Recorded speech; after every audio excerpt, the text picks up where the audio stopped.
Alright. So, yung next message para sa'yo, Leo.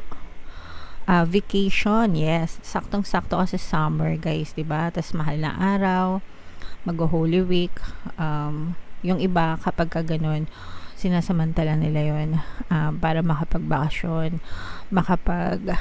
rest, makapag-recharge, makapag-relax. So kayo din, guys, kung may time kayo, take time for a relaxation and adventure. Pero hindi mo naman kailangan lumabas, mag-travel para magbakasyon, 'di ba? Sa bahay lang.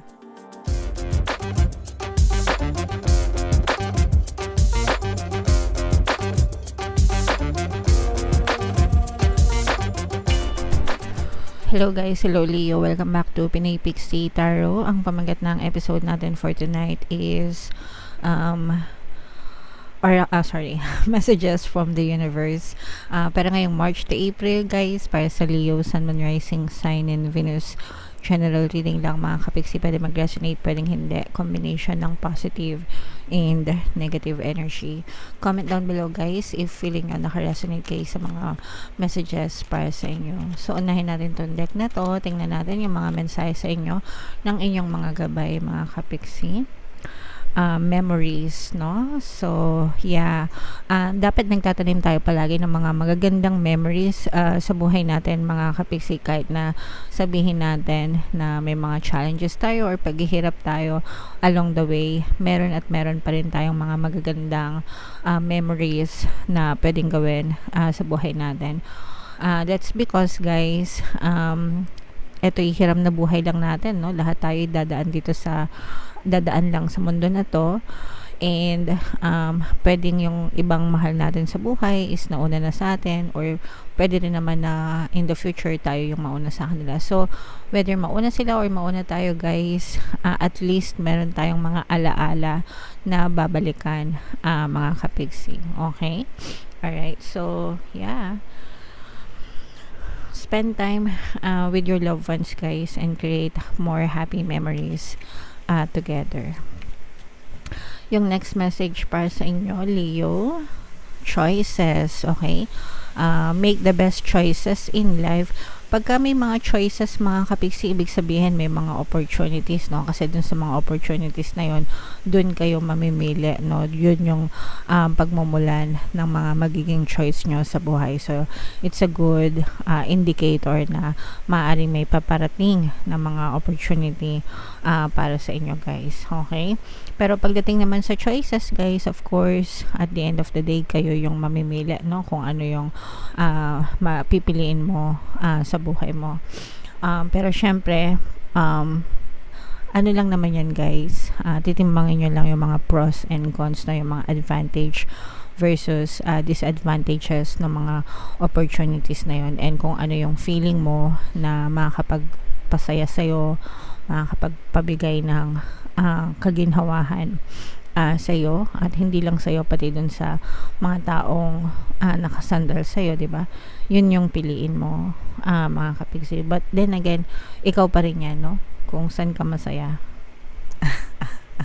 Alright? And then, another message, Leo.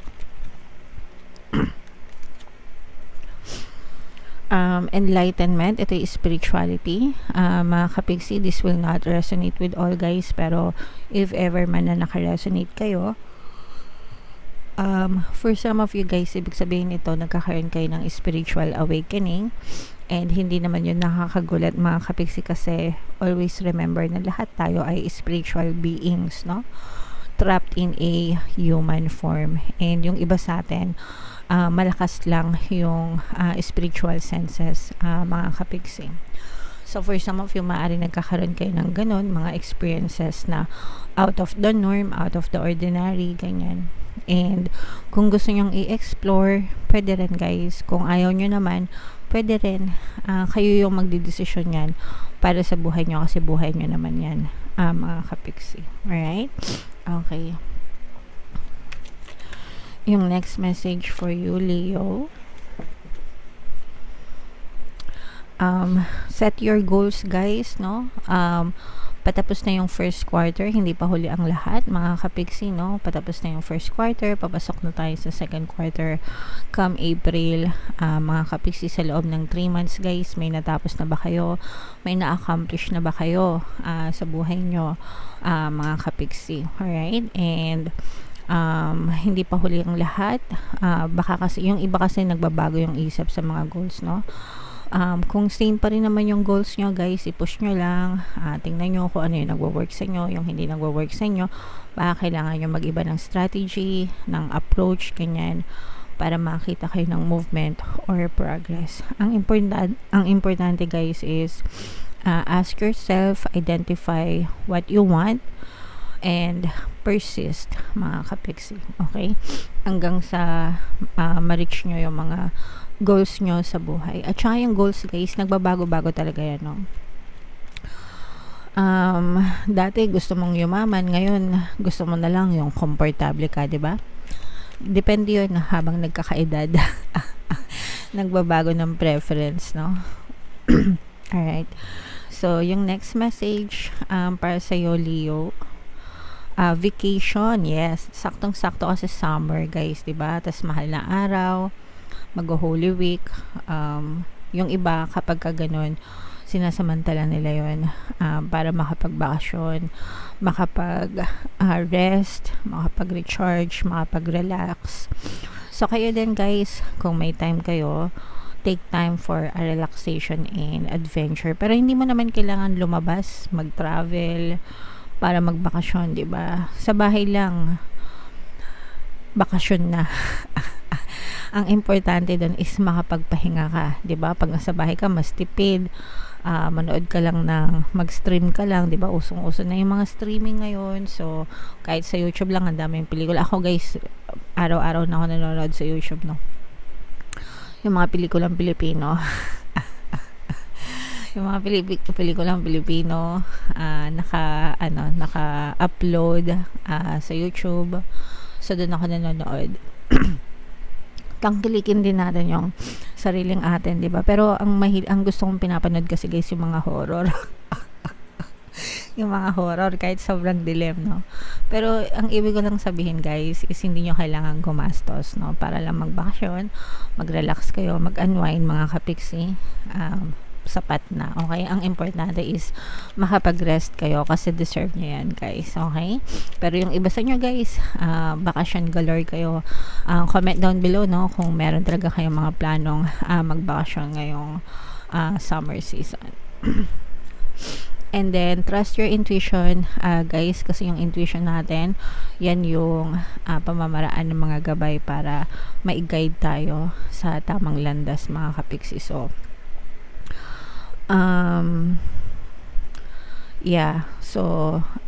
dapat talaga tawag dito, pakinggan natin yung intuition natin. Syempre magdasal tayo, humingi ng gabay and protection, and then makinig sa intuition. Alright?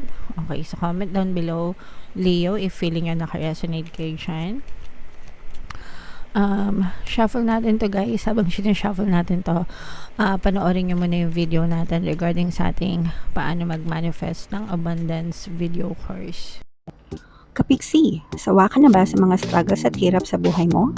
Masipag ka ba at masikap sa buhay ngunit hindi ka pa rin umaasenso?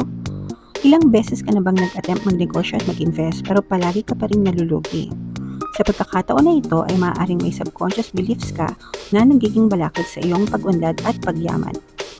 Introducing, paano mag-manifest ng abundance video course. Dito ay matututunan mong ma-overcome ang mga balakid mo para tuluyan ka ng umunlad, umasenso, sumagana, maging matagumpay, successful at maswerte sa iyong kabuhayan, pera, trabaho, negosyo, salapi at kaperahan ng bonggang-bongga. Dali, mag-send na ng email sa pinoypixitaro@gmail.com at simulan na ang iyong pagyaman ngayon. Alright, so sabay-sabay tayong magpayaman, mga kapiksi. Mag-avail na kayo ng course guys, kasi sobrang ganda talaga niyan. And good news mga kapiksi, dahil ngayong March, no? March 1 to 31 until 31 guys. Magbibigay ako ng 1 free pampaswerte subliminal sa lahat ng mag-avail ng course mga kapiksi. Mag-avail na kayo guys. Sobrang ganda talaga niyan. And meron din tayong email coaching, manifest your desires using the law of attraction. If meron kayong mga specific na gusto nyong i-manifest guys, pwedeng love and relationship, pwedeng money or career, pwede kayo magpabook ng email coaching session with me. Mag-send lang kayo guys ng email sa pinaypixietarot@gmail.com. So, ito yung additional na message para sa inyo guys. We have protection. So, napakagandang message. Basahin ko muna guys. You are master. You are a master of finding life's flow. Be in harmony with the rhythm and your path will unfold. Persevere and you will succeed.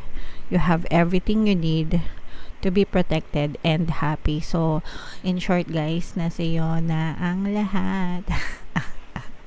Sabi kasi dito, you have everything you need. Okay? So, nasa iyo na ang lahat mga kapiksi to be protected and happy para kayo ay protektado and maging masaya. And sabi ko naman sa inyo guys, diba, magdasal, no? Humingi ng gabay and protection dahil guides nyo yung palaging magagabay and magpo-protect sa'yo. Lahat tayo guys, na lahat tayong tao, no? Meron tayong mga gabay. And ang number one role nila is una, gabayan tayo. Pangalawa, protektahan tayo sa kahit anong kapahamakhan mga kapiksi. Syempre, yung kasiyahan nasa sa inyo na yan. No? Depende sa mga choices nyo sa buhay and depende kung choice nyong sumaya or choice nyong magmokmok, diba? Pero syempre, always choose the right things. Always choose kung ano yung magbe-benefit sa inyo, diba? Kunwari may mga problema kayo na-experience sa buhay, so choice nyo naman na magmokmok, dibdibin yung mga problema, o kaya be happy kahit na may mga problema para magaan lang yung pagdadala ng problema. So life is full of choices mga kapiksi, okay? And meron kang kakayahan na hanapin kung ano yung mga bagay na mapapabuti sa iyo mga kapiksi. Kailangan mo lang mag-persevere, magtiyaga, mag-persist, 'di ba? Magsikap, tuloy-tuloy, never give up, and sigurado talagang magtatagumpay kayo sa inyong buhay, mga kapiksi. Yun naman yung susi sa success talaga, guys, no? Yung mga problema, yung mga roadblocks, mga challenges, normal yan para matuto tayo, no? Kasi yan din yung pamamaraan ng universe para matuto tayo ng mga leksyon, para mag-grow tayo, mag-mature tayo, di ba? May mga lessons learned tayo along the way, mga kapiksi. But at the end of the day, di ba? Para sa atin din yon. May mga blessings din na kaakibat yung mga pagsubok na yun. Alright? Okay. So, yeah. Comment down below, guys, if feeling nyo naka-resonate kayo sa mga messages para sa inyo, Leo. Ito yung ating mga pampaswerte subliminal, guys. Pakinggan nyo para talaga maging maswerte kayo. And ito naman yung ating success stories ng paano mag-manifest ng abundance video course. Click here to subscribe, guys, and click here to join our membership program. Thank you for liking, sharing, and subscribing. See you again next time. I love you all. Have a nice day. Bye-bye.